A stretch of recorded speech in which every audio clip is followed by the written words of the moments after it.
Well, there it's 9 p.m. in Colombo. I'm Hassan Shazuli and this is Primetime News on News First, where the people come first. Let's start out with a look at your headlines tonight.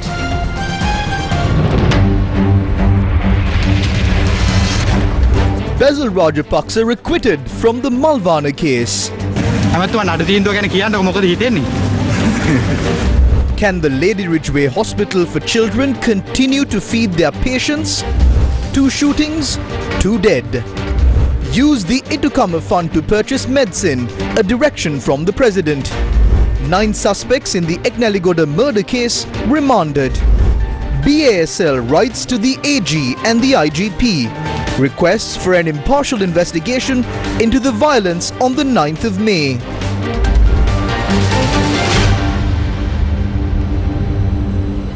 Welcome to the news. In your top story tonight, former Minister Basil Rajapaksa and businessman Thirukumar Nadesan were acquitted and released from a case against them.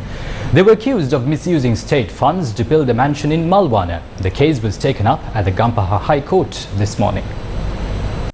Former Minister Basil Rajapaksa arrived at the Gampaha High Court this morning.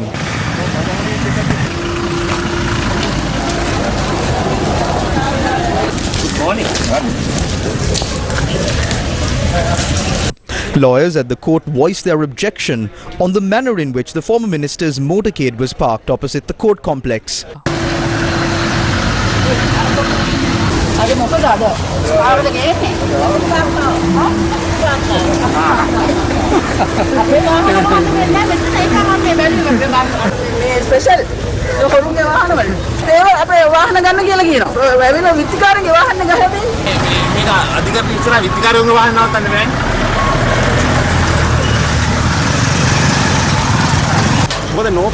There is a no parking sign here. It says that this order is made by the SSP of the division. Still, they have allowed an accused who was indicted in this very court to park his vehicle here. This privilege is not given to us lawyers. How can he enjoy such privileges? Owing to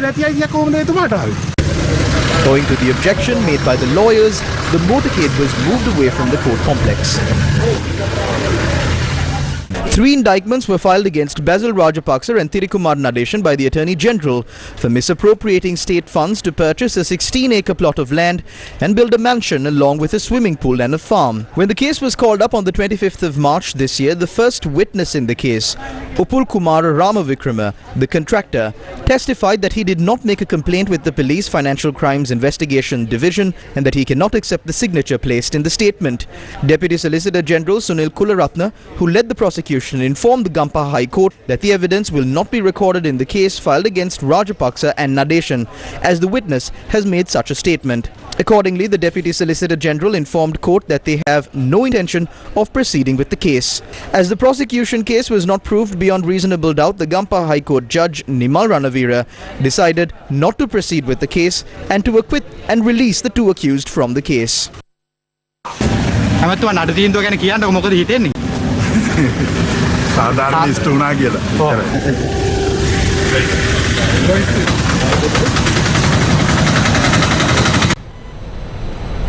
Amidst allegations of abusing state funds, hospitals in Sri Lanka are running out of cash.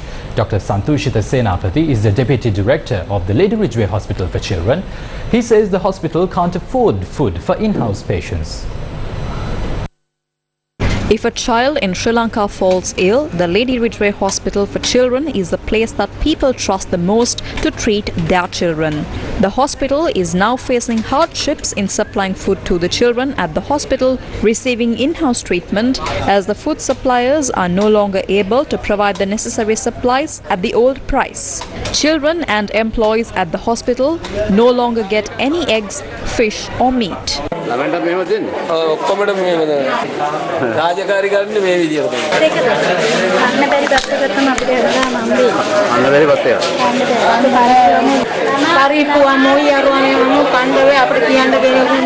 කරවල බිත්තර මස් ඒ වෙනුවට වෙන They are looking at alternatives to replace eggs, dried fish and meat in the food that is provided to healthcare workers.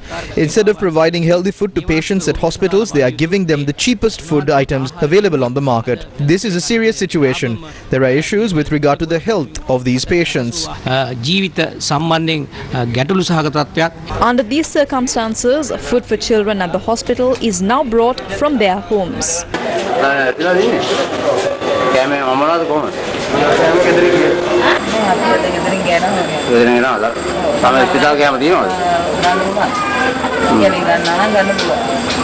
Deputy Director of the Lady Ridgeway Hospital for Children, Dr. Santushita Senapati, said that a new supplier was found 3 days ago. Food is expensive these days. We have understood that. We provide the children in hospital with fish like talapat. These items are very expensive. Suppliers are facing issues in providing us these food items at the prices that were agreed to previously. It is harder for us now to do this, but we have never stopped providing food to the children. Country representative of the Food and Agriculture Organization, Vimlendra Sharan, and United Nations Development Programme Deputy Country Representative Malin Herwig met with Prime Minister Ranil Wickremesinghe today. The Prime Minister explained that in view of the threat of a food shortage, a food security programme was being compiled by the Agriculture Department officials. This programme is due to be unveiled next month, with the UNDP expressing their support for the initiative. He said the biggest issue currently facing the agriculture sector in the country is the fertilizer and fuel shortage. US Ambassador to Sri Lanka Julie Chung met the Mayor of Colombo Rosie Senanayake today. They held discussions on the role of the local government in ensuring food security for the urban poor. In a tweet, the ambassador said that they also discussed ways to galvanize relief efforts from the private sector and the Sri Lanka diaspora to help alleviate the most severe economic challenges. Meanwhile, issuing a statement, the Agripreneurs Forum of Sri Lanka said the constant dire warnings of impending food shortages alone will not avert the possible shortages. The forum said the creation of a pathway for the realization of the long-term goals is essential, with due care to ensure that short-term decisions and actions in no way obstruct that pathway. There were long lines to purchase gas today as well. Sri Lanka is facing a shortage of cooking gas due to a foreign exchange crisis. This was the gas queue at a gas outlet at Jubilee Mawatha in Mattakuliya. A tense situation was reported this morning as a group of people complained that gas is being distributed based on tokens issued by local government councillors.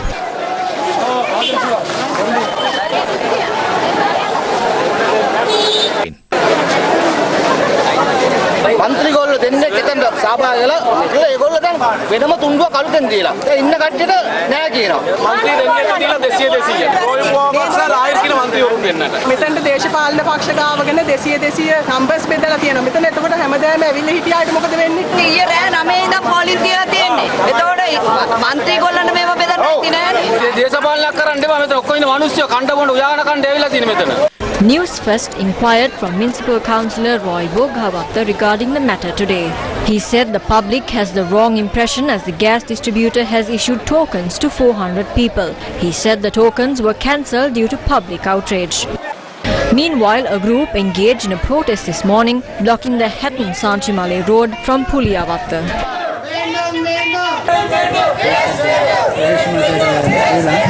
The group pointed out that they had not received gas in 4 months. ගෑසුත් නෑ දරත් නෑ හාල් නෑ පරිප්පු නෑ සීනි නෑ diesel නෑ petrol නෑ මොකුත් නෑ ළමයි කණ්ඩ නැතුව අඬනවා අපි එක වෙලාවක් කණ්ඩ නැතුව ඉන්න පුළුවන් ළමයා කණ්ඩ නැතුව ඉන්න පුළුවන්ද A group of people were seen having breakfast at a gas queue in Kurunegala today.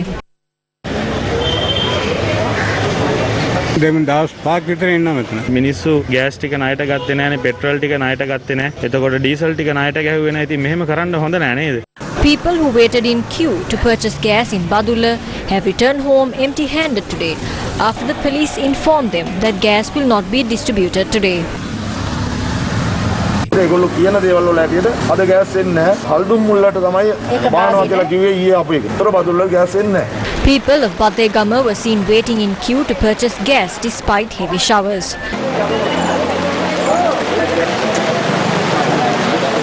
certain people had been standing in queue last night as well. Even though the distribution of gas had begun at 8:30 this morning, the amount of gas cylinders available had not been sufficient. A gas outlet in Kirulapana had displayed a notice in front of the outlet informing that only customers who produce an electricity or water bill will be given gas. දැන් මාසයක් වෙනවා කන්න විදියක් නැහැ තේ ටිකක් බොන්න විදියක් නැහැ. අපි කොහොම ජීවත් වෙන්නේ? අපි කරගත්ත වරදක ප්‍රතිඵලය අපි ලැබමින් සිටිනවා. Meanwhile, Litrogas Company Limited says gas cannot be distributed until next Sunday. Its chairman Vijitha Herath requested the general public to not wait in queues. He further said that the distribution of domestic gas cylinders will recommence after unloading the shipment of 2,500 metric tons of gas on Sunday. The foreign exchange crisis has left Sri Lanka without more essentials. There were queues for fuel across the country today as well. A tense situation arose at a fuel queue in Maharagama today, owing to the decision taken not to issue 95-octane petrol to three-wheelers and motorbikes.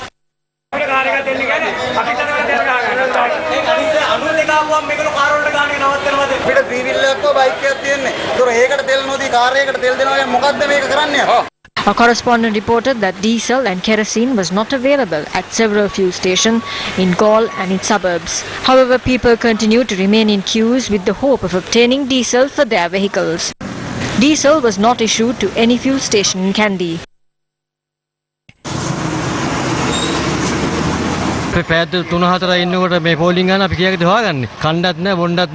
This was the situation at fuel stations in other parts of the country.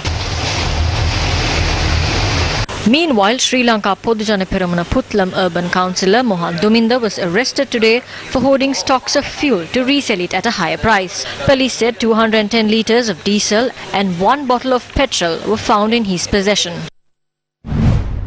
Prime Minister Ranil Wickremesinghe has said the government plans to ensure that three-wheeler drivers are not inconvenienced when distributing fuel. He met with the All-Island Three-Wheeler Drivers and Owners Association yesterday.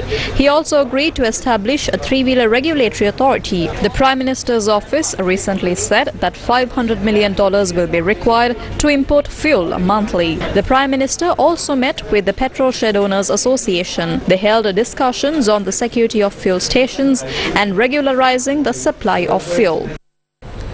Rajitha Senaratne is Sri Lanka's former health minister. He has highlighted the severity of Sri Lanka's medical crisis. The Health Ministry has announced that there is a shortage of 52 pharmaceutical drugs in the country. This includes medicine used to treat high blood pressure, diabetes and even seizures. The second list includes emergency life-saving medicine. A deficit in these medicine could lead to the death of patients. There is a shortage of 16 such medicine as well. Even if a dog bites you, there is no medicine in the country for you. In addition to this, there is a shortage of 16 items that you need to perform a surgery. This is the state of our health sector. Knowing all of these, the Indians have now offered a credit line. According to the conditions of this credit line, we cannot import medicine from any other country, even if we can buy those medicine for a lesser price from another country. We still have to import these medicine from India. Then they won't have any competition in the market. Many of these medicine are currently being manufactured here in Sri Lanka. Then why are they trying to import these medicine from elsewhere? Why don't they import the raw material needed for the production? How many dollars can be saved by doing so?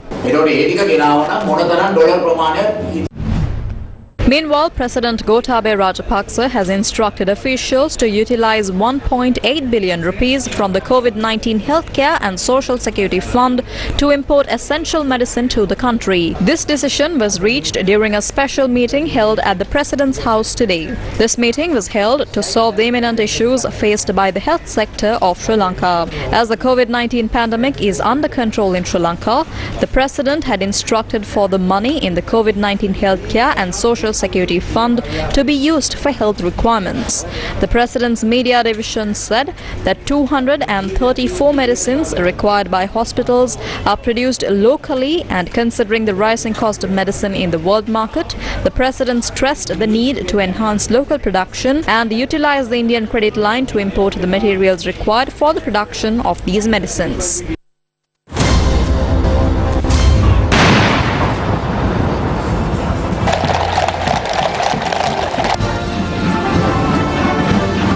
Queen Elizabeth's Platinum Jubilee.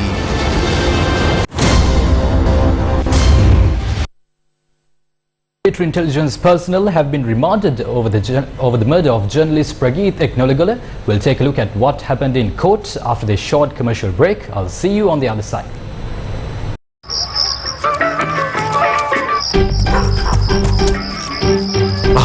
මොකද මහත්තයා මේ නෑ මේ ගෙදර sync එකේ අයි මහත්තයා ස්ලෝන් නෙවෙයිද දැම්මේ හදිස්සියට බාල පයිප් එකක් දැම්මේ නැද්ද මුදලාලි ඊයේ පෙරේදා කඩේ රිපෙයාර් කරන්න ගෙනාපු ගම් චුට්ටා මේ වගේ ප්‍රශ්න වලට හොඳම විසඳුම ස්ලෝන් ගම් චුට්ටා හැබැයි ඉක්මනින් දාගන්න ස්ලෝන් පයිප් එක එස්ලෝන් ගම් චුට්ටා හැම ගෙදරකම සිටිය යුතු ජනනල කාර්මිකයා දැන් ළඟම ග්‍රොසරියෙන් මිලදී ගන්න.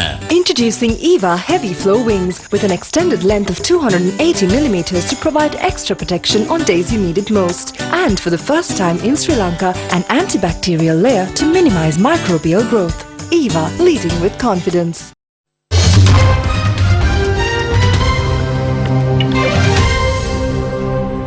Welcome back to the news. For the first time in history, a British monarch celebrated 70 years on the throne.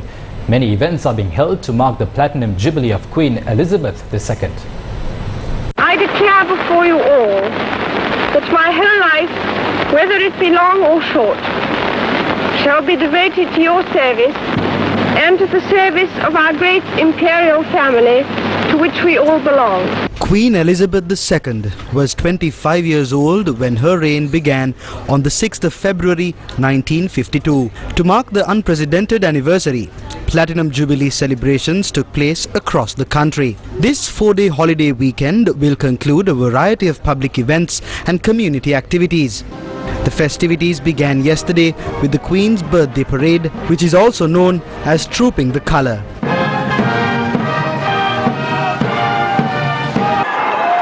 The Queen and members of the royal family made their customary balcony appearance at Buckingham Palace before the event ended with a flypast by the Royal Air Force. This is the Queen's first jubilee without her husband, Prince Philip, who died last year. Queen Elizabeth II has been the UK's head of state since 1952 when her father King George VI died. She is also the head of state for 15 Commonwealth countries including Sri Lanka. The Queen was born on the 21st of April 1926, but she celebrates 2 birthdays every year.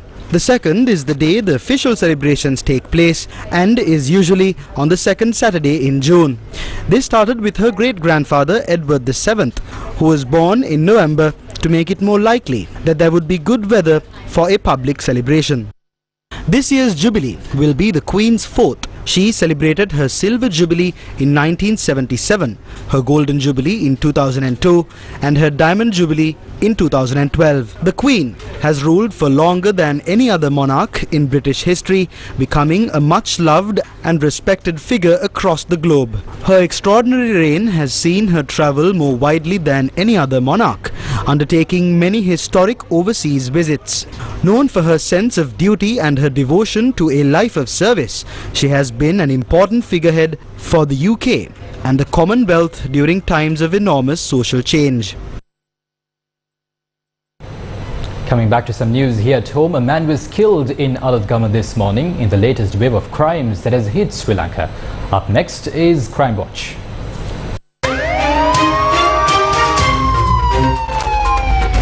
Crime Watch.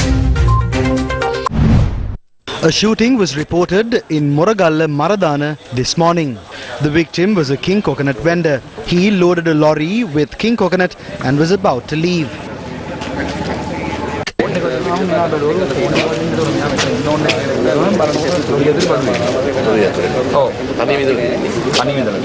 It was at this point that the gunman had shot him. The victim, Gayan Sampath, was a 43-year-old resident of Paranakade Beruwala. Police had discovered an empty shell of a 9mm bullet at the scene of the crime. Police are investigating the incident. Another shooting was reported in Nirmala Mawata in Uyankale, Panadura. One person died of the shooting. The victim was a 30-year-old businessman, a father of 2.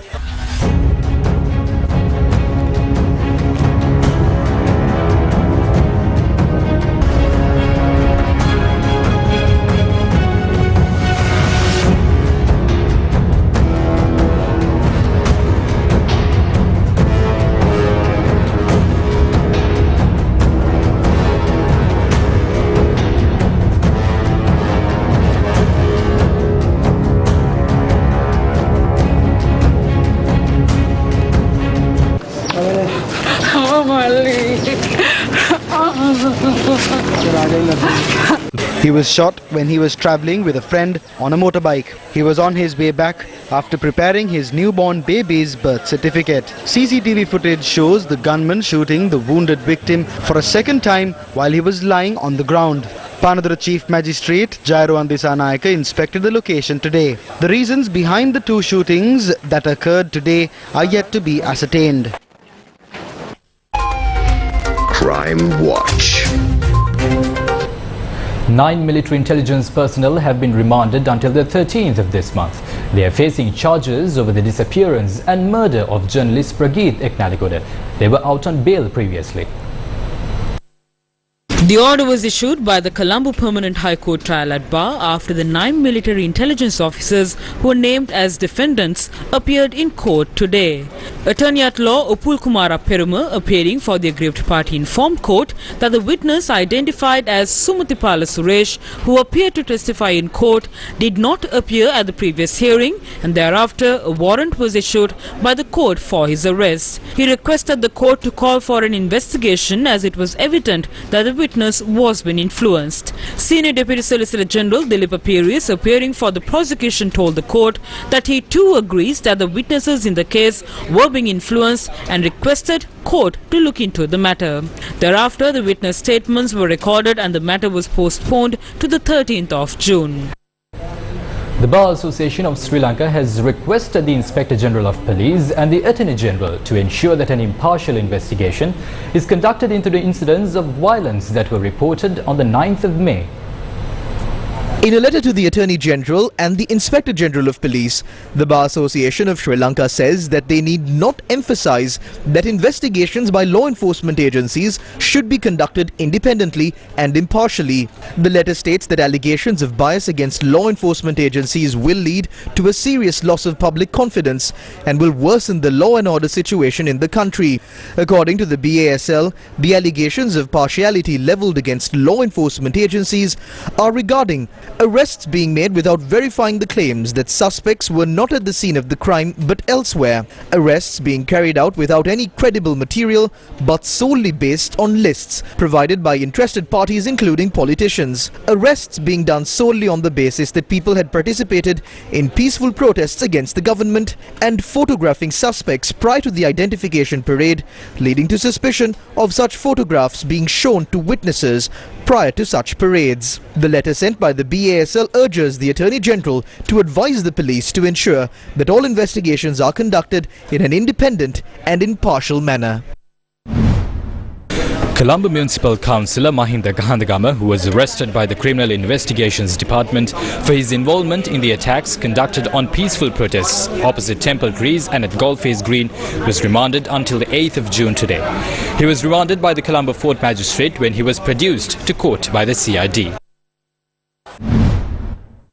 Venerable Wakamulle Udita Thero and Venerable Wakandawala Rahula Thero, who were arrested and later released on bail over the incidents that took place in Tangol on the 9th of May, expressed their views to the media today. අපට කියන්න තියෙන්නේ ගෝඨාභය රාජපක්ෂ නිසා ගහෙන් වැටුණු මිනිස්සුන්ට රනිල් වික්‍රමසිංහගේ ගුණා යනලා තියෙනවා කියලා. මේ 108 වැට්බත් This increase of the VAT from 8% to 12% will not benefit the people. This profit will be gained by the ultra rich of this country. Even the decrease of the VAT earlier did not benefit the people. They are sucking the blood out of our people. Because of this, our people will never be able to rise again. Ranil Wickremesinghe, who came to power when the country was on the deathbed, is now trying to give some life support to the ultra rich of this country. Don't let him do this heinous crime. We need to chase away these corrupt politicians. You need to get into the street along with your children. It might take days or even weeks, but you have to chase them away. Why are we letting them to stay in power when our own people are suffering for the mistakes these rulers made? පව්කාරයන්ගේ පව් වලට ජනතාව වන්දි ගෙවන්න ඕනද? ඇත්තටම අපිට අහන්න තියෙන කාරණාව තමයි We would like to ask if they are even leaders. They are not leaders. They are brothers who do the biddings of foreign countries like China, the US and India. Gotabaya Rajapaksa must bear responsibility for this crisis. The main stakeholder in this is Ranil Wickremesinghe. They created this crisis. They are now managing this crisis in a way that will help them to continue to remain in power and come into power once again. අර්බුදය නැවත කළමනාකරණය කරන්න තමන්ගේ බලය පවත්වාගෙන යාමටත් නැවත බලය අත්පත් කර ගැනීමටත් Sunil Hadunnethi is a Politburo member of the Janata Vimukti Peramuna. He's responded to the recent tax hike announced by the government. මේ තියෙන එදා වියත්මගෙන් වැඩබද්ද 15 ඉඳලා 8 දක්වා 15ට කියලා දක්වපු දැන්වීම. ඒ වගේම This is the notice issued by the Viatmaga announcing that VAT was cut down to 8% from 15%. Before the general election, they said telecommunication charges and internet service charges will be reduced by half. This was the tax policy they announced before the election. The government lost approximately 501 billion rupees because of this. It was a political campaign back then. Today, when the people are suffering, the government has increased taxes. The lowest tax in 2019 was 13 rupees. Today, it is 32 rupees. Back then, a cylinder cost 1,400 rupees. Today, it costs 5,200 rupees. A kilogram of rice was 75 rupees. Today, a kilogram of nadu rice is 222 rupees. Coconut used to cost 60 rupees. Today, a coconut costs 100 rupees. A litre of petrol, which was priced at 137 rupees, is 420 rupees today. A loaf of bread was 50 rupees, but today it is 180 rupees. A packet of milk powder was 320 rupees, but today it is 1,020 rupees. A kilogram of dal, which was 60 rupees, has gone up to 650 rupees. Since 2019, the price of dal has increased by tenfold. A bar of soap used cost 40 rupees, but today it is 160 rupees. A bottle of coconut oil was priced at 160 rupees, but today it is 800 rupees. A bag of cement was 850 rupees, but today it is 3,000 rupees. All of these taxes burden those who earn the same amount in 2019. They have to spend 3 times the amount of their income. A family that has to spend 3 times the amount have to pay double the amount as taxes to the government. හදපු පවුලකට තමයි ආණ්ඩුව දෙගුණයක ආය පාරක් එදාට වඩා බදුබර පනවල තියෙන්නේ. Prime Minister Ranil Wickremesinghe says Sri Lanka is only at the beginning of the crisis and the worst is yet to come. He made these remarks at the Rakimu Jayatulanka conference. We are not going to add the Ukraine crisis to the Sri Lanka crisis. That is not the impact. The impact is going to be the Sri Lankan crisis multiplied by the Ukraine crisis. So this is only the beginning. And just for the shortage of dollars and rupees, we have already shaken the political system. I came today from a meeting of the political party leaders in parliament, and they've arrived at a consensus on how the new amendment should be brought in, and amendment that will avoid any provision which will require referendum. But will that do? As this crisis gets worse, state enterprises owning trillions and trillions of rupees to the banks, we have projects which will not benefit Sri Lanka. There are no priority lists. The worst is still to come. And our food supplies are enough until about September, October. Because we didn't have enough fertilizer either for Maha or for Yala. Now we are trying to get fertilizer for the next Maha season. If we do, then we will certainly be self-sufficient by February next year. We cannot get through this year by ourselves. We are lucky that India has come forward to help us at the hour of our need. China has come with assistance, but someone in the government went and negotiated a loan, a swap, which we cannot use. So it is essential that we get help from our friends and make up with them. Now, the Prime Minister met political party leaders to discuss the 21st Amendment to the Constitution. It's the second time he's met them in recent weeks. The 21st. According to reports, all parties reached a general consensus on several key issues in the country. It is not clear what the government is saying. I think it's important that all parties in the government first come to a consensus. We saw that the attendance of the SLPP was somewhat low. There was an issue on whether the president should hold ministerial portfolios, but then it was decided that he could take up the Ministry of Defence. We agreed on certain things, but our issue is that there is no agreement within the government. We managed to come to an agreement on many things today. We requested that these matters be presented at the cabinet meeting to be held next Monday. Following that, we have to immediately present this to Parliament. On that basis, I believe that we can proceed. We managed to find solutions to 4 main issues. We will continue the talks. We all agreed that the President should not have the power to dissolve Parliament. This is something the Parliament should do. Even the power to send home the Prime Minister should not be with the President, since it is 2 different mandates. He commands the opinion of the Parliament. සිටිය යුතුයි කියන එක මොකද ජනවරම් දෙකක් නිසා. We all agree that dual citizens should not be in parliament or hold office.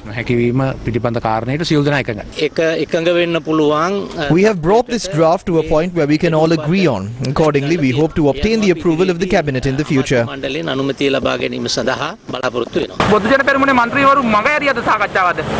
The SLPP members joined and had to leave for another discussion a few minutes ago. They didn't avoid the meeting.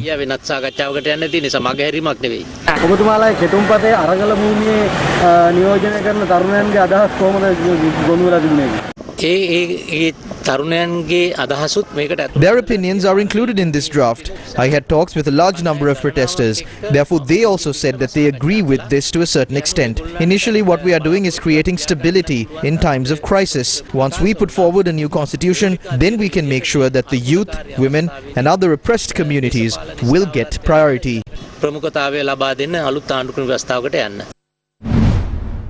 National organizer of the Sri Lanka Podujana Peramuna, Basil Rajapaksa, commented on the 21st Amendment to the Constitution.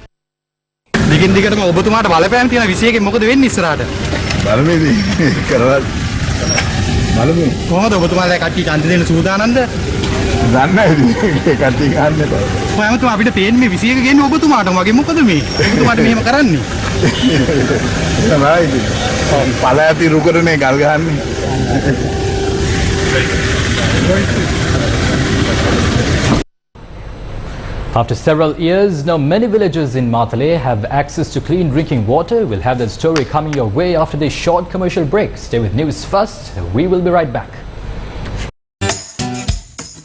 For the first time in Sri Lanka, EVA unveils an antibacterial layer to minimize microbial growth and control odor, helping you stay fresher throughout the day. EVA, leading with confidence. Welcome back to the news. Now, for many years, villagers of Devahua in Matale have never enjoyed access to clean drinking water. But their troubles have come to an end after a drinking water project was declared open today.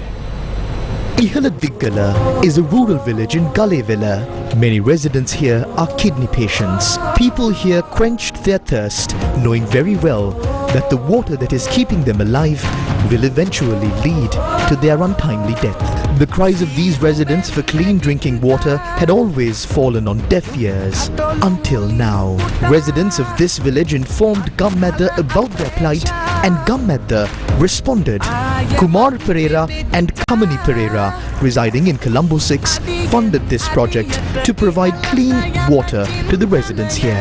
The project began construction in December last year with the technical support of the Navy and the advice of the Kidney Disease Prevention Unit of the Ministry of Health.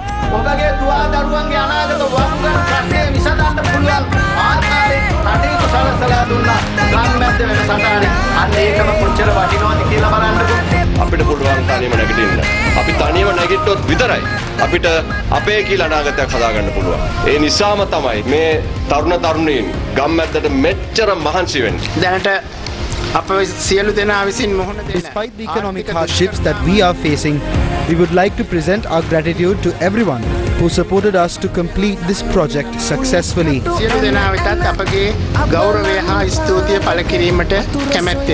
Principal of the Ihaladiggala Primary School in Galevilla, SGC Munavira, the Zonal Education Director of Galevilla, WM Gunatilaka, Lieutenant Commander of the Navy, HMP B. Herak, Chairman of the Ihaladiggala Gammadda Savia, Nimal Shanta, and the Assistant Director of Planning at the Galevilla Pradeshya Sabha, Pumini Kulasekara, attended the event.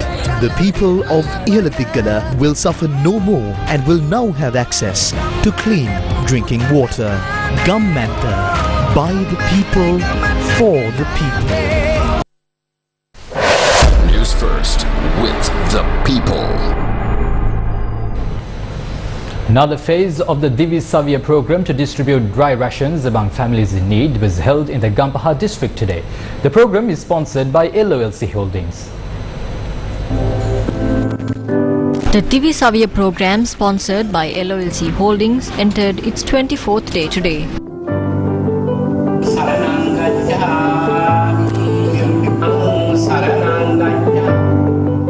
teams distributed dry rations among many Gramanildari divisions in the Gampaha district.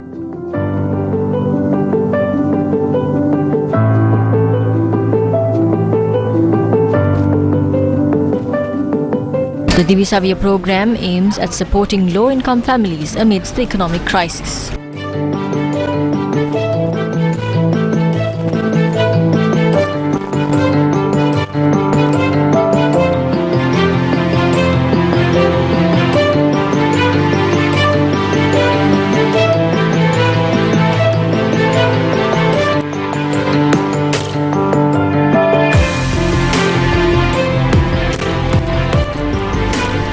Well, you're up to date with the latest stories here on News First. More news follows on our website. www.newsfirst.lk is the address. I'm Hassan Shazali. Take care and good night.